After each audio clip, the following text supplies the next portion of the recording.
Через этот город проходил Великий Шелковый путь. Его осаждали, завоевывали и перестраивали. Правители и религии сменяли друг друга. Это самый древний город на территории России. Ему 5000 лет. Знакомьтесь, Дербент.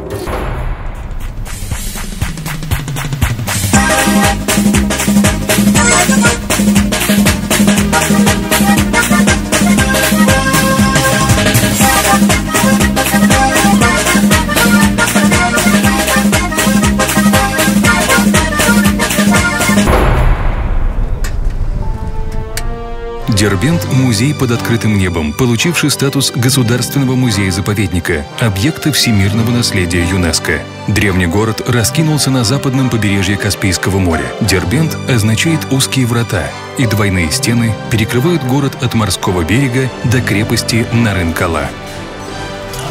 За свою тысячелетнюю историю цитадель осаждали гунны, хазары, монголы, сарматы, скифы, турки, аланы и многие другие. От надежности этого сооружения зависели Византия и Османская империя. В крепости была разработана особая система водоснабжения. Чистейшая вода, стекая с гор, собиралась в водохранилище, и жители в осажденном городе могли держаться месяцами.